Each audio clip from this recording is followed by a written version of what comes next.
Welcome to the Shaping Portsmouth podcast. Shaping Portsmouth is a collaboration of key Portsmouth businesses, transforming Portsmouth together. Hello and welcome to another Shaping Portsmouth podcast with me, CEO Dave Humphries, and today I am joined by Alison Lee, Managing Director of Biscoes Solicitors. Welcome, Alison. Hello. That is the full firm title, isn't it? It's just Biscoes now. The actual company title is Biscoes Legal Services Limited, but we trade under Biscoes Solicitors. Right. So a local law firm that everyone will be familiar with, and we'll talk about that in a bit. But you're managing director. It's been the only company that you've worked for. It is, yes. So your whole legal career with the same firm in different iterations. Yeah, 33 years in September. But I always say to people, I've been really lucky to have what effectively are two distinct jobs with the same business, because I am a qualified solicitor, still am.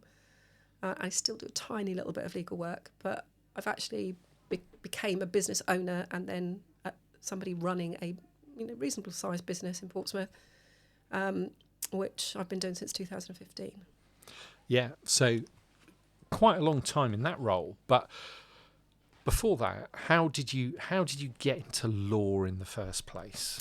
What inspired you? What inspired me? Right, I was off sick as a child. I was probably about 8 or 9. My mum was a working mum. My dad was in the Navy, so I was rarely allowed to be off sick because it meant my mum had to have some time off work and she couldn't really afford that. But I was allowed to be off one particular day when I really wasn't very well. And I watched Crown Court, which was a docudrama which depicted cases in the Crown Court, criminal cases. And it just clicked in me that that's what I wanted to do. I'm quite confident that most of our listeners won't remember that. No, you have to be of a certain age. But we do. I do as well. I remember that, one of those great daytime television programmes. Yeah, it was only on the day, which is why I'd never seen it before, because it wasn't on in the evening or anything. But you might be able to get it on UK Gold, I suppose. Probably, yeah. So that inspired you into the business, and what did that look like for you from there then?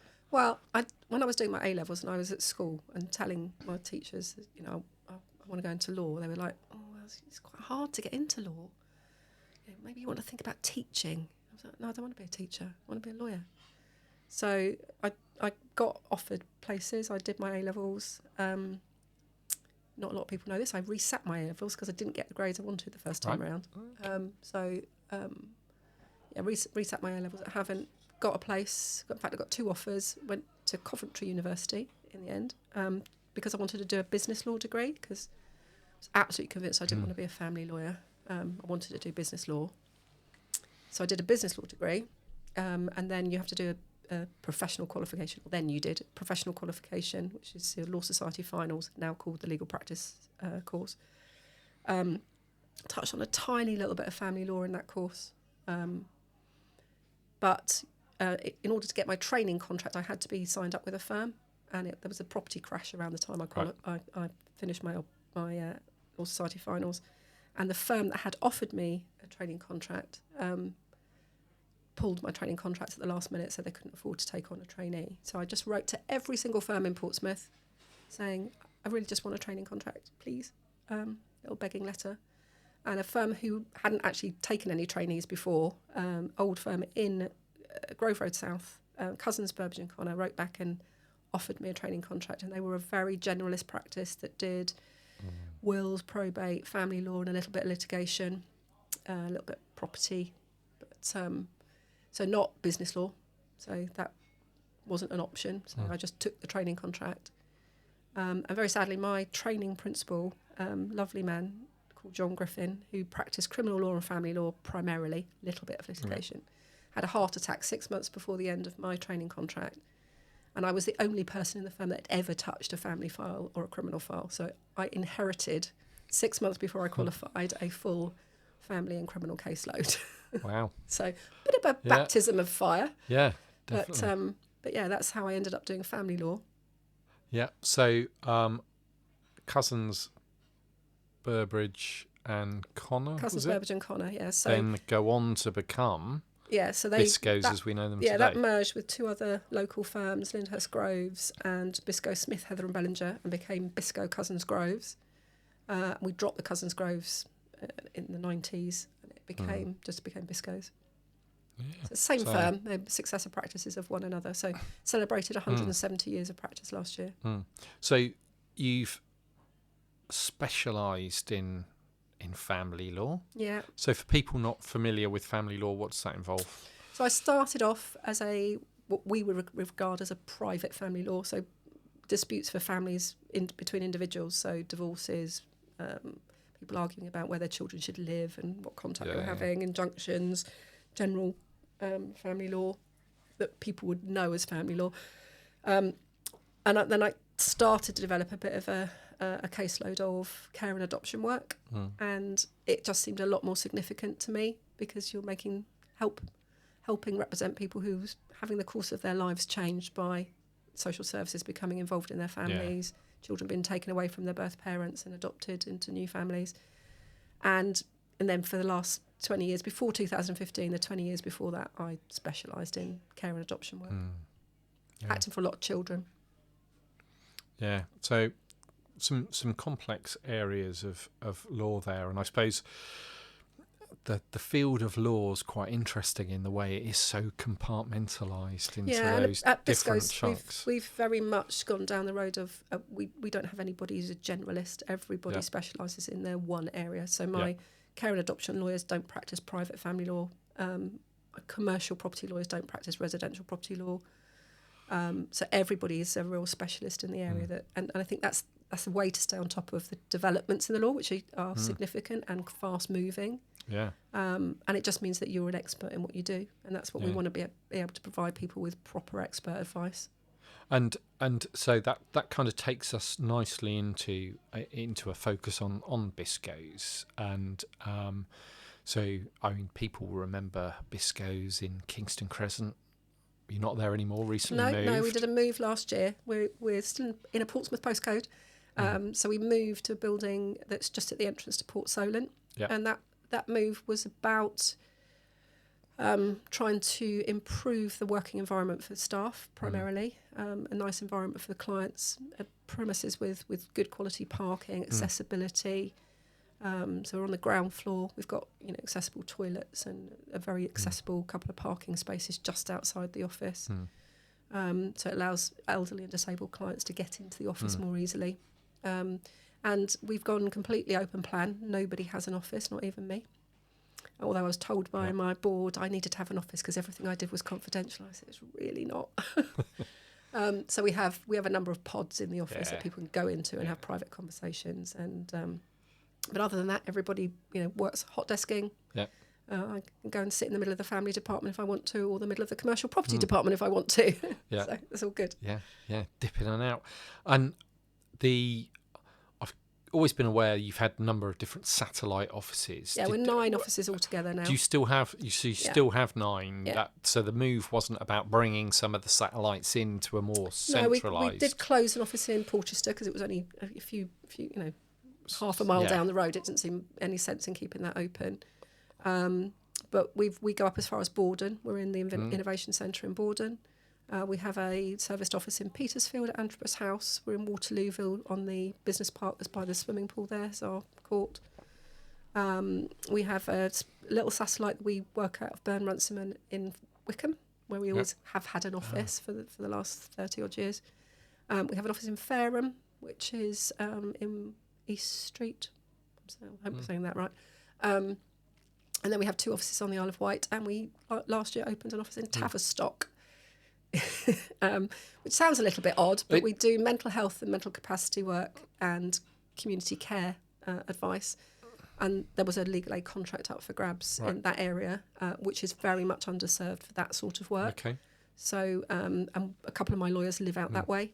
They work agilely, so their homes are in Plymouth and Tavistock and Bristol, and so we opted for an office in Tavistock. So it does seem to be an odd one when you consider where all the others are located. But in terms of the satellite offices, do you think it's important to maintain that local footprint rather than centralising? Been something. Yeah, definitely always been something that we've done. We want people to feel that law's accessible to them. COVID was a big learning curve for us in terms of being able to do remote appointments with people and remote hearings, and allowing people to work a lot more flexibly than they had. We already had an agile team. Our care and adoption team were already agile, work from home, because most of the time they were in court. But it allowed us to widen that out to other members of staff who needed a bit of work-life balance to be at home a couple of days. So that's been a big journey we've been on in the last 5 years. So, I mean, great having such a visible footprint across the local communities with all of those little offices. But you also have a really equally visible footprint in terms of the community work that you do as a business. The obvious starting point being Shaping Portsmouth. Yes. Because not only are you on the board, you're our company secretary. I am, indeed. So very heavily involved with all we're doing in Shaping Portsmouth. I guess people, if they listen regularly to Express FM, will know A, that it is a community radio station, and B, that you're involved in supporting that, because they will have heard the Biscoes adverts on the radio station. Yeah, and Ian does an interview with one of our lawyers every week. Yeah. I think it's either on a Monday or a Tuesday morning, I can't remember which. And we get one expert, and he gets some questions in, and they'll do their best to kind of talk people through different issues. And if we've got any events coming up, we generally go on and promote those events using the listenership of Express. But I mean, they're the obvious too, but there are so many other things. For instance, Spark, where we are now, you can often be found here. I can, indeed. I've bumped into you here a number of times. But obviously, Pride, that we've mentioned, a lot going on this year particularly, but again, sponsoring Pride. Wessex Cancer Trust. Yeah, the Isle of Wight. We have an annual charity every year, and because we have a couple of island offices, we try and alternate. Every so often we'll pick an island charity, and that's our chosen charity. So we've just signed up a team for the Dragon Boat race that they're hosting, which we're all very excited about. So quite a lot going on, not just in terms of your legal involvement and business involvement with the community, but the community side of things as well, and what you do. Why is that important? I think the whole of our board of directors are people who want the opportunity to give back something. We've got a successful business, and we all make a nice living, but it's not all about the money. It's about a lot of it's about our people. So our core values really speak to the fact that we want an inclusive workspace where people are respected and celebrated for their differences as much as what they bring in terms of their legal work, and that's just part of our wider ethos. We want people in our business to thrive, and people outside of our business to thrive. And if there's anything we can do to assist with that, then we'll do our best to do it. Yeah, and in fact, it's a conversation that crops up, especially in these podcasts now and again, which is that focus on the whole city ecosystem and the relevance of that, and understanding that it's not actually just about your little bit of business, but about looking after the whole machine, the whole system, which goes beyond just business. And of course, the obvious one being that the people you employ all come from the city. But as we've already established kind of in the discussion, the firm itself has got a very long historical connection with the city.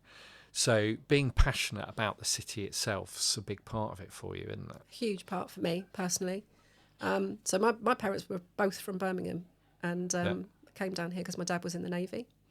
But I was born in Portsmouth. My children were born in Portsmouth. And I like your ecosystem comment is the one that would resonate with me. I think if we give back and we encourage young people to have aspiration and stay in the city and develop careers here, and we'll raise the quality of life for everyone. It's really easy to think, I'd look after my little bit and nothing else, but you can't shut the doors on everything. No. There are still lots of stuff that goes on in the city that if I could wave a magic wand, I'd change it. There's a drugs culture in the city that we need to try and, as a community, do something about. And as a care lawyer, I was regularly involved with families who, through involvement with drugs, had saw their children go into care and be adopted, and you're changing people's lives through something that, if we could do our best to stamp that out, that would be a significant thing, I think. Yeah, it's interesting, that one, because obviously my background in policing, kind of an area of business for us, without a doubt, in that career. But you will see that through both the criminal and the family law side of it. And I find it quite interesting that you, in terms of your reflections on the drug culture, you talked more about the family law side of it, because I think the criminal side of it, and certainly what policing's doing, is you're just dealing with a symptom, not the actual problem. Absolutely, yeah.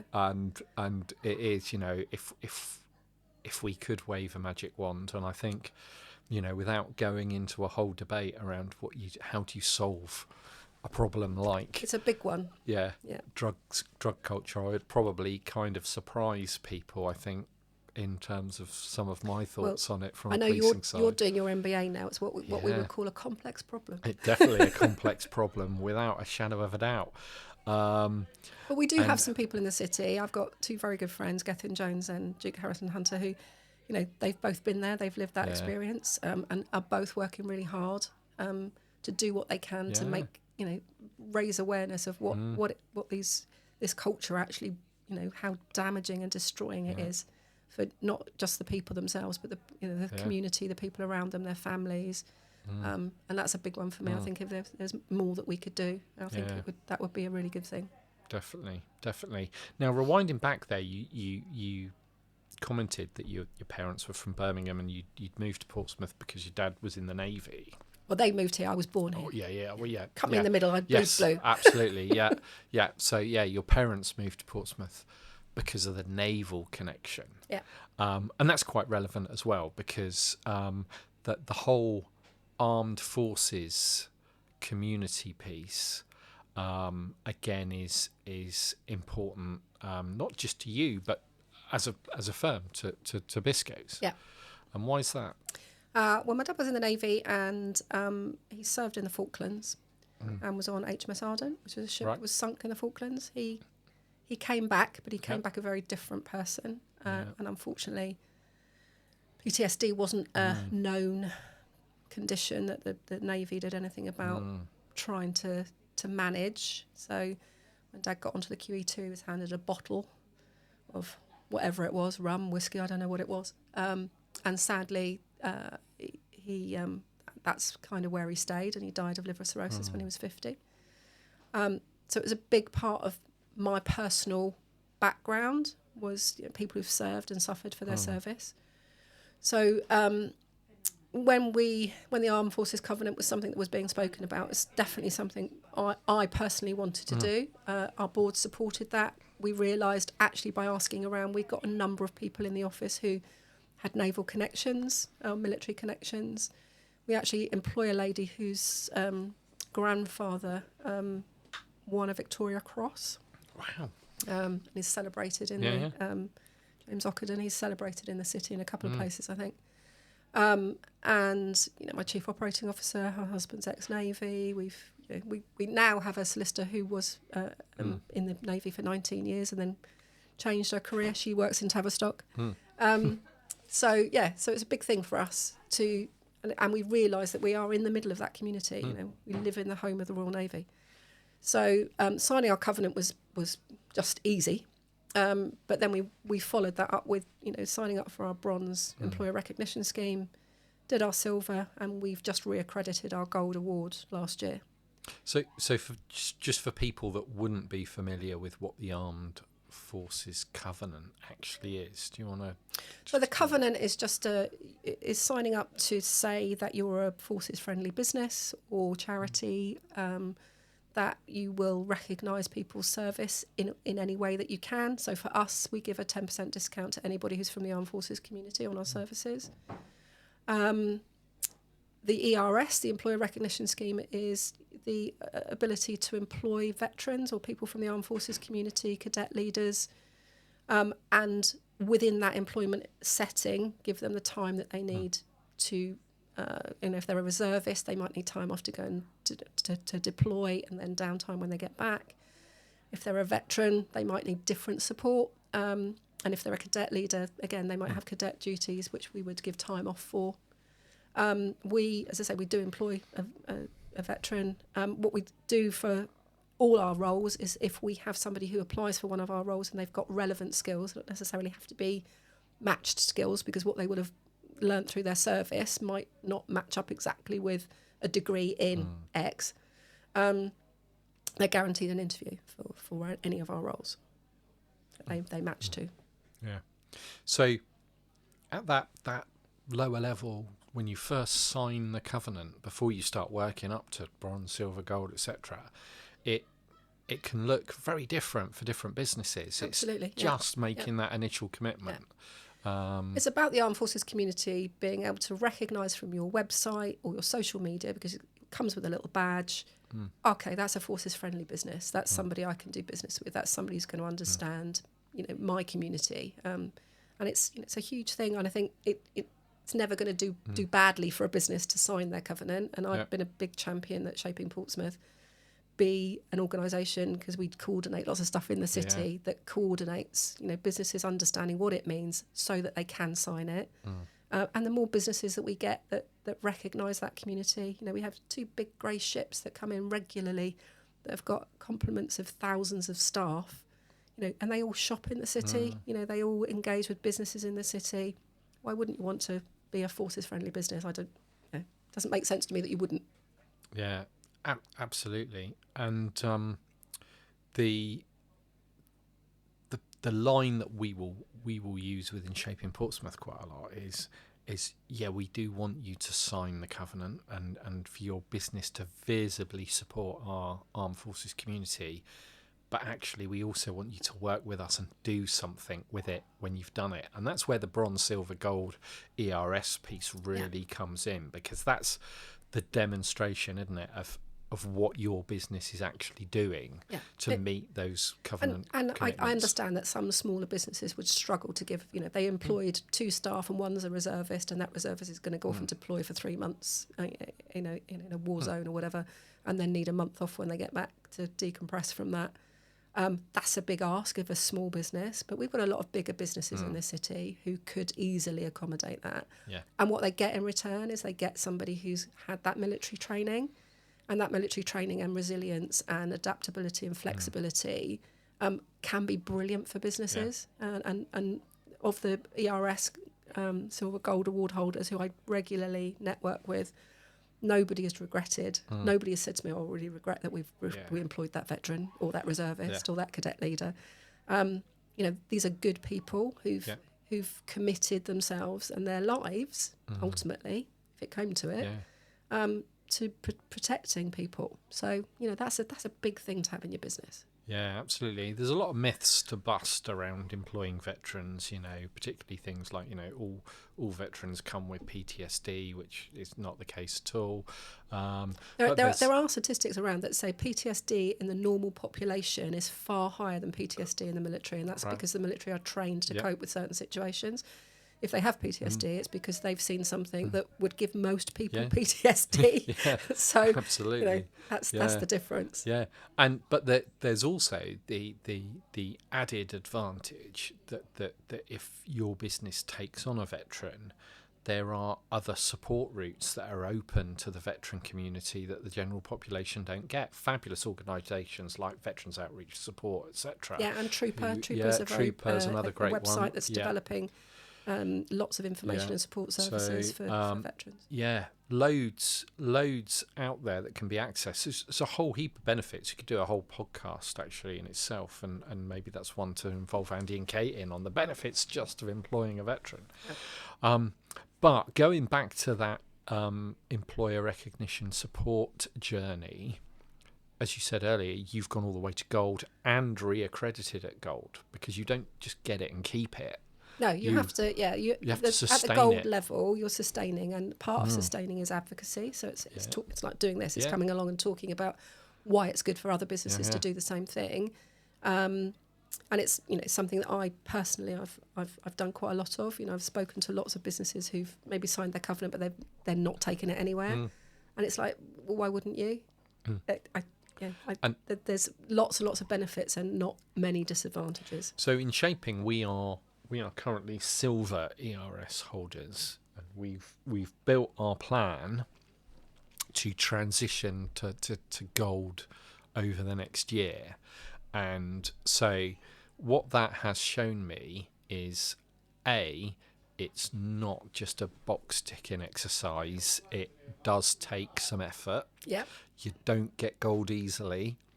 And B, you do have to really connect with the armed forces community and get out there and actually start interacting and doing stuff in a big way as part of that. So I think, firstly, congratulations for getting gold, because that in itself is no mean feat.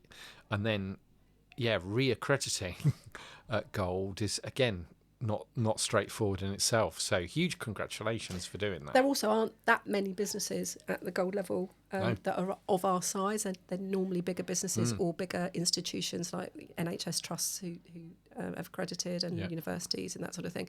So actually, in the less than 500 employee bracket, there's a very small number of gold award holders. Yeah. So particularly proud of that. And as you say, something we've worked really hard to do. But again, we're in the centre of the home of the Royal Navy. To me, it was an obvious thing to do. It's a no-brainer, isn't it? It's if you're going to do anything in Portsmouth, you need to be connected with our armed forces community, because it's huge. And the certainly, and Andy and Kate would give me stats, and there are armed forces community leads at Shaping Portsmouth, but they would give me stats on actually the wider community, and the fact that it's not just naval, that the whole armed forces community presence across all three services and the families and children, etc., is quite a significant portion of our local population when you look at the sort of greater Portsmouth area. Absolutely huge. So great stuff going on there. And I suppose there's also the added little bit in terms of the legal specialisms that come with the armed forces community, and how you as a law business can support them with that as well. So things like so again, this is a little bit historical, that one of our former partners, who's sadly passed away now, was the legal aid officer, a paid role at the naval base back in the 1970s, 80s. And when that ceased to be a paid officer's role, he said to them, well, I'll just keep coming down here and keep doing it. And then that led us on to setting up legal clinics in all sorts of places, naval bases. So in the naval base, HMS Collingwood, up in Borden, when the army were up there, we used to go up there very regularly. So that's a historical thing for us as well, to always have been a firm that have interacted with forces personnel. Sometimes it's just ordinary legal work for forces personnel. So it could be a divorce or a house purchase, but there are elements of it, things like, forces pensions that need to be considered, that are slightly different to how other pensions work. If you're buying a property in the military and you're getting an advance of pay somehow, that's a bit of a specialist niche thing to consider. And some of it is more specialist work for the military. So we the only type of criminal work that we do, defence work that we do, is courts martials. So we don't do any other criminal work at all. We don't hold a contract for that, but we do courts martials. And war pensions, advice around those sorts of things, which are particular to the military, all things that we've got expertise in. And I suppose one of the things you'll see particularly, and I guess it's the argument for having people specialist in particular areas, is the way law changes constantly, all the time. It does. And gets updated. And I suppose for business owners, that can be frustrating and difficult, especially for small businesses. Now, I know you provide sort of news feeds and blogs around different updates and changes. On our website, there's always a news feed. And then our individual lawyers provide blogs that go onto our website, but also through our social media. So you might find them on LinkedIn or Facebook. And I was chatting to you earlier, and things around, like, there's a lot of employment law changes coming in because the Labour government have made a lot of changes. And if you're a small business owner, checking out our website and checking out the blogs that we've done will give you at least a heads up of what's on the horizon. Really big change last year in the sexual harassment rules and what you need to do, what policies and procedures you need in place. Lots more changes coming in about day one rights that are significant, again, for business owners who are taking on staff. Lots of changes in the immigration rules. So if you're employing a foreign national, there's lots of changes around visas coming. They're constant. So lots of information you could just pick up for free from our website. And linked to that, there's also lots of events that you run as well, isn't there? So in our new premises, we deliberately carved out having an event space so that we could run more seminars. So we very recently ran an elderly care unlocked event, which was really came about because I personally, now the only legal work I do is deputyship applications and court protection.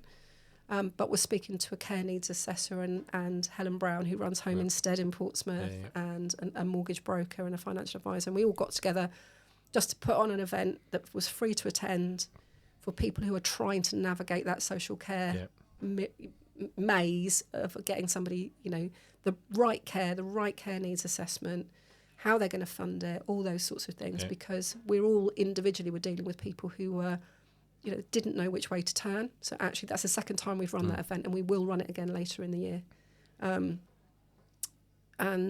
People have gone away from it with a pack of information. Not all of it they'll necessarily need on day one, but at least a starting point of where to go to get the help that they need. Because especially for small businesses who haven't got their own kind of in-house resource to lean into to get advice and those specialists, it can be a really difficult area. So actually using your expertise and your events and kind of keeping ahead of abreast is a really useful way of doing it. Yeah, and I'm also running a business breakfast every fortnight at the moment on a Tuesday. Just came from it this morning, which any business owners in the city are welcome to join up to via our website. The link's on Eventbrite. It costs £11.50. You get a breakfast, and then £5 of that goes towards 4 charities that we're supporting through that networking. And what we're having every fortnight is somebody gives a 10-minute presentation that is useful to people in the room. So we've had some really good stuff around SEO. We've had some information about how to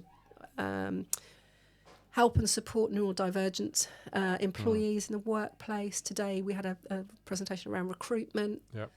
Lots of different bits of information in the room.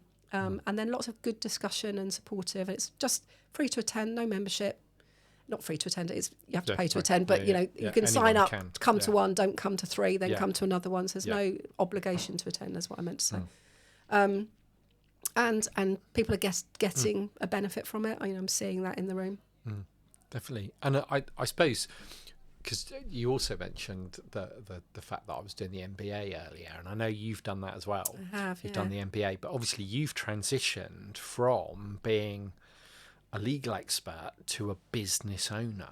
Yeah, so what 2015, challenges came with that then? 2015 I took over, and then 2019 I thought, I probably ought to underpin this with a little bit of knowledge. It was going okay, but I thought, I probably ought to really do that. And kind of the finance side of the business was the one that had been going particularly well, but I didn't really understand why in lots of ways.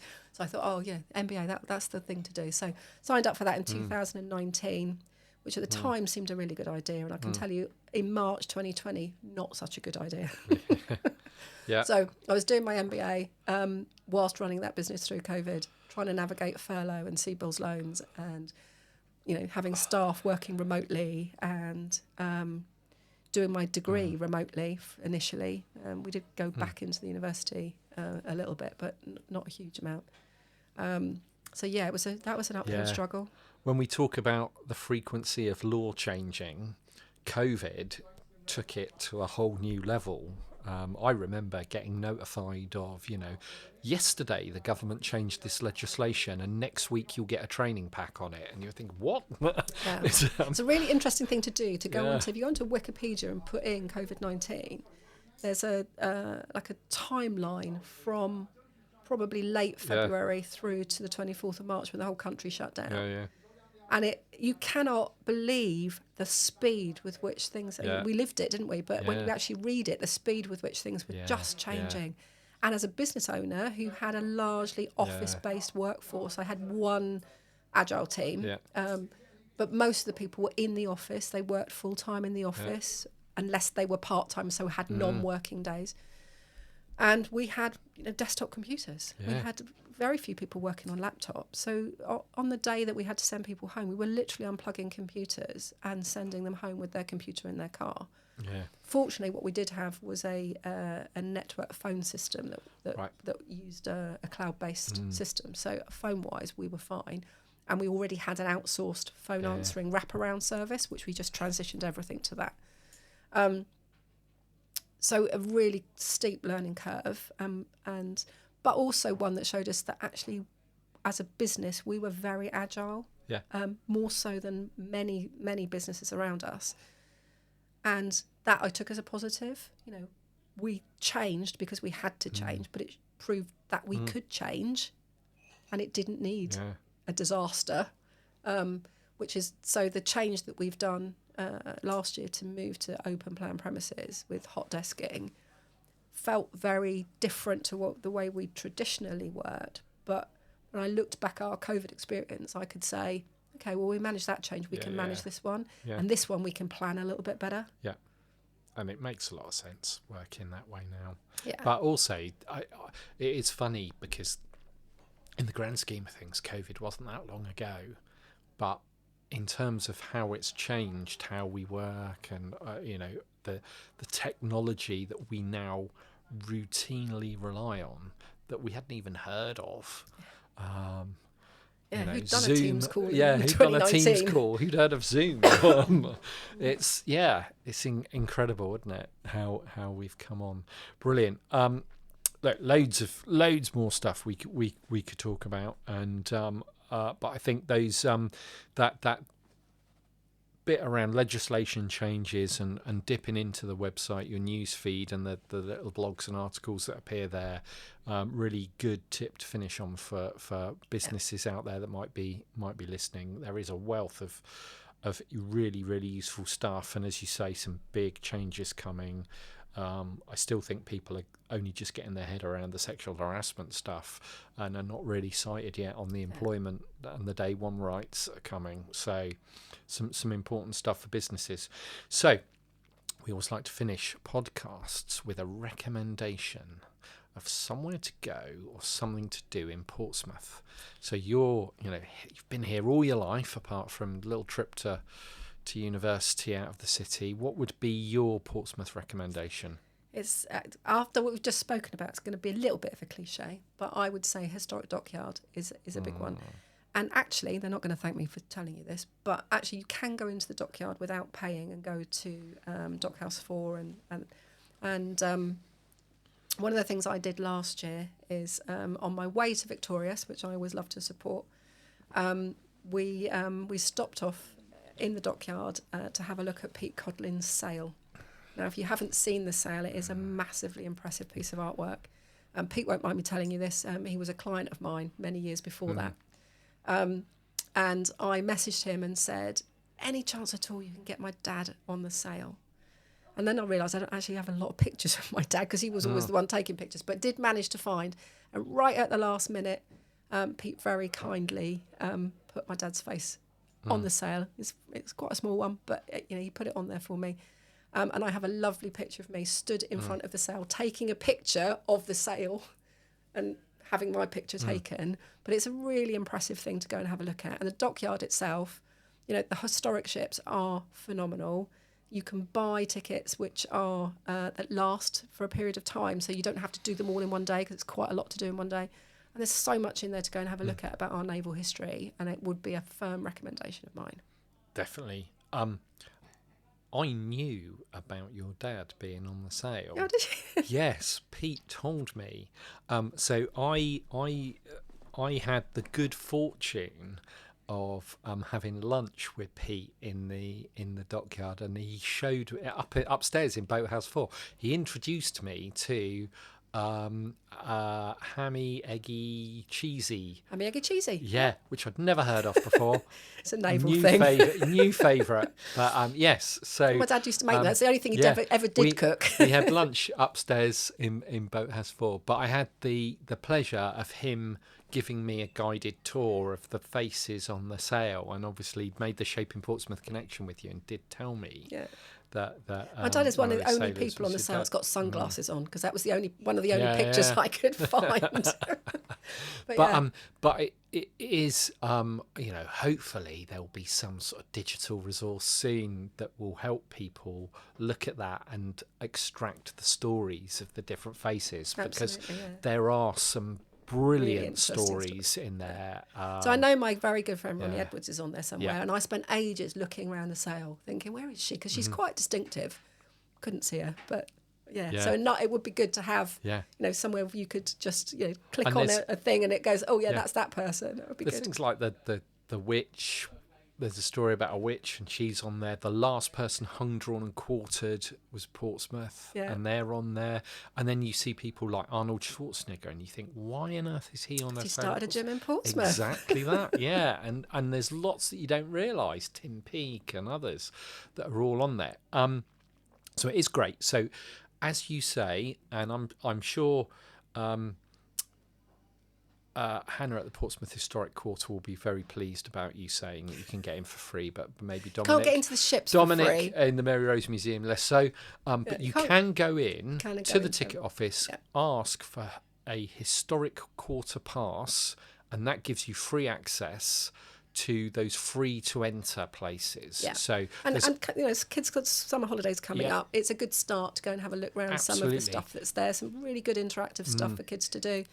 I just think it's a start of looking at what's available. And if you are a veteran, do mention it, just get a discount. Definitely you do. And so in fact, anyone that's got access to a blue light card, veterans, emergency services, NHS, etc., you get a discount. Also, my partner's granddaughter came over aged 10 a couple of years ago, and her dad is in the army in the US. And she showed her military pass, because she has a military pass to get onto the base where they live, and they gave her a discount. So that was brilliant. Brilliant, that is good. But I think the other point I was going to make in linking to what you said there was, if you were going to buy a ticket to see any one of the paid attractions in there, buy the annual pass, because it's not much more. And you can then dip in and all that, because there is so much to do there. The boat trips, weeks of visits, because Mary Rose is one day, the Warrior's another day, the Victory's another day. The museums are really good. It's well worth. You can go down on a nice summer's day and do the round the harbour boat tour on that pass. You can go down on a rainy day and get in the Mary Rose Museum and explore that. It's so much to do. Brilliant shout. Alison, real pleasure chatting to you. Thank you so much for coming in. And thank you for all you're doing, Biscoes in the community, but particularly thank you for all your support for Shaping Portsmouth. You're very welcome. This podcast was brought to you by Shaping Portsmouth, working to make Portsmouth the #1 UK city in which to invest, live, learn, work and visit. To find out more, please visit shapingportsmouth.co.uk. This podcast was supported by Spark Community Space and Portsmouth Community Lottery.